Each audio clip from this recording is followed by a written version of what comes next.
our farmers in North Carolina have come to me over and over again. The system is broken. It's been broken for 30 years. That's a liberal line. Yeah, but that's a liberal line. The system's broken. Pay higher wages. Pay higher wages. Sure. Well, the issue here, though, no. The wages are the same. Look, I had a forum a couple of weeks ago. Yeah, I saw the transcript of that forum. I had some questions about that. Sure. Well, one of the small business owners that was there, a person who actually provides landscape services, Mr. Bland, I would encourage you to reach out to Mr. Bland. He actually has the numbers. He says, look, I advertised. He told us the numbers of what he put out there. He had 2 respond and 1 showed up.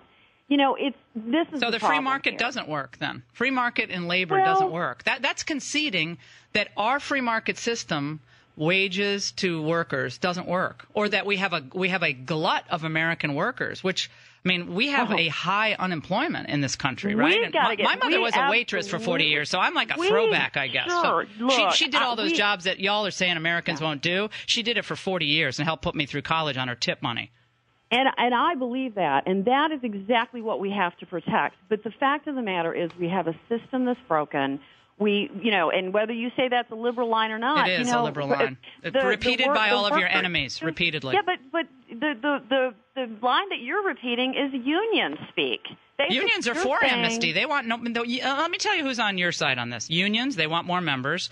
Chuck Schumer, Barack Obama, Hillary Clinton, Menendez, every liberal in the U.S. Senate is on your line. You're looking at it as a singular issue. This is an issue of border security, national security, enhanced border security, legal immigration reform, and illegal immigration reform. Do you think we need more workers in this country, foreign workers coming in? We have to deal with those who are here who are living in the shadows. That's what we have to deal with. Why? No. Congresswoman, with all due respect. And I respect you because of your background in medicine. And I respect your husband because he's an amazing career in medicine. And you have an amazing background. But what you just said is infuriating to my listeners. I'm speaking for them right now. Your responsibility, I imagine, is to your constituents who are legal residents and American citizens whose lives are slipping away from them right now. Their middle-class lives are being flattened. Whose lives are being affected by those who are here, who are living in the shadows, being paid under the table and not paying taxes. We're told they are paying taxes. On the one hand, they're paying taxes. On the other hand, they're not. Look, they pay sales taxes, and we don't know where they are. Let's look at it from a law enforcement perspective alone. If we had a system in place where individuals who are here illegally admit that they have broken the law, pay a penalty, pay a fine, go through a process that would be lengthy. This isn't something that would happen overnight. So you think, Congresswoman, when Hillary Clinton is president, she's going to argue against whoever the nominee is. Let's say it's Paul Ryan, who, by the way, they agree on this. But let's say Paul Ryan says, this is going to be a lengthy process for these illegal immigrants. It's going to be 10 years, and then it could be 12 years before they can be voting in the United States. She's going to come along and say, Congressman Ryan, is going to be 2 years, and they're going to be citizens.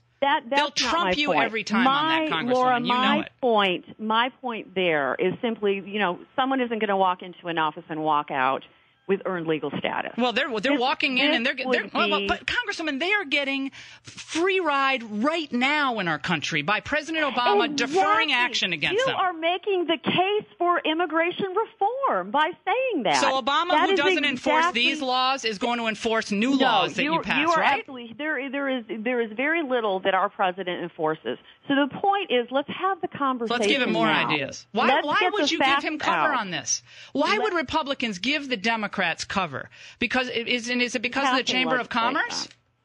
Laura, we're not going to be passing legislation this year. This is too big of an issue. We're the party of big ideas. Well, big business. You sound like the party of big business. Minded on this. No, you sound like the party of big business because the little guy is getting crushed by the open borders people. It is the little guy that is being hurt by this, Laura. It's not the big guy. The big guy can cost shift and find their way around it. It's the little guy that we have to make sure. And by your position on this, you are supporting de facto amnesty. Another Chuck Schumer line. You realize La Raza wrote that line, right? Renee you know what? Renee Ellmers thinks for herself. Well, why are you repeating La Raza's line?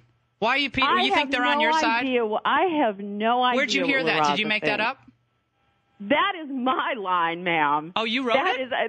That is not anyone else's. Oh, okay. Why are you are so locked in to anything positive that a Republican can have to do for your job security that you will look at this issue and fight it without even looking at the facts. I'd love for you to get some of my farmers on the air with you. If you're a farmer, here's my deal. If you're a farmer and can't make a living by following our laws right now, then you shouldn't be in business. If you're an American landscaping company and you can't pay a decent living wage and hire people, then move aside, because I know a lot of landscapers who actually have gone out of business because illegal immigrants have taken good people's good-paying jobs from them.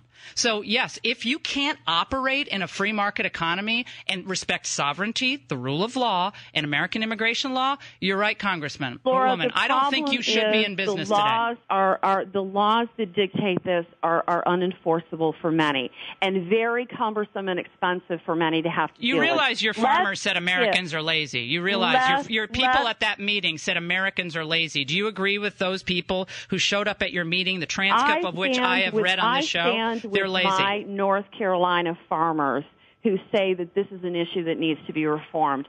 I'm not going to take an ignorant position as you have on this issue. Okay, so it's ignorant to follow the rule of law, to believe in an orderly process of immigration, and to follow our sovereignty, not our emotions. That is exactly what we need. This is not an emotional issue. This is an issue of the economy and national defense, purely. You're the one who is putting in the emotional side of it. So you believe need to get your facts straight. I have my facts straight, Congresswoman. No, I don't believe me. you I've do. actually been working on this issue for about 10 years. Really? That's great. Yes, and the American people are not with you.